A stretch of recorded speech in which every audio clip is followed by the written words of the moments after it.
underlying metaphor was an ecosystem.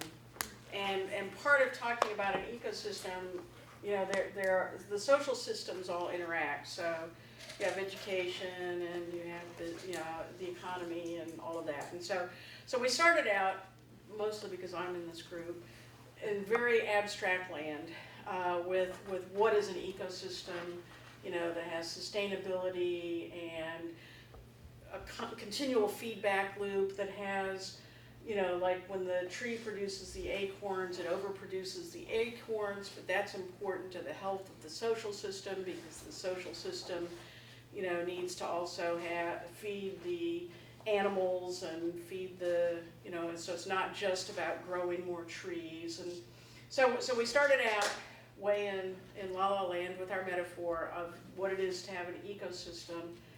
And then I think did what they did, we just kind of brainstormed, okay, what are some of the real words that we're talking about here? And, you know, the process orientation was very important, that, you know, having opportunities to focus on big ideas, to have some depth of the curriculum, but that doesn't mean you scatter, you know, across, you know, in a shallow way. We also recognize that the ecosystem itself has to have its own ability to adapt. And so that the purpose and structure of education also has to be able to adapt and change. And we recognize that our students have changed tremendously, and so we need to continually build into this system our ability to adapt. We looked at the importance of learning spaces. And, you know, we kind of talked about the Hunt Library as it has learning spaces that are deliberately created to support collaboration and teamwork and communication, interdisciplinarity,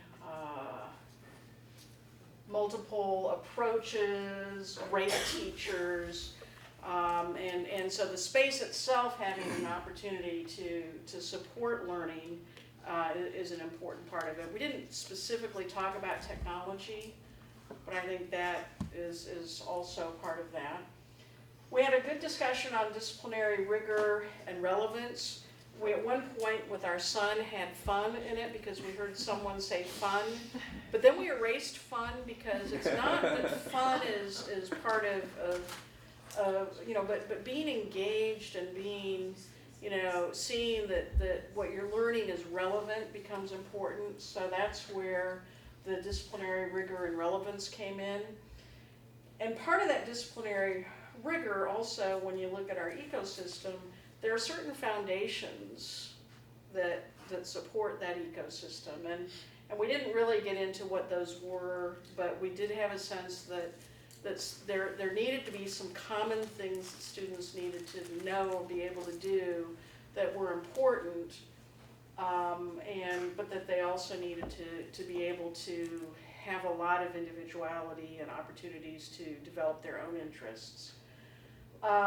We also felt like the ideal education system needs to shape futures, and futures not only for individuals but for society, and that education system itself can change society.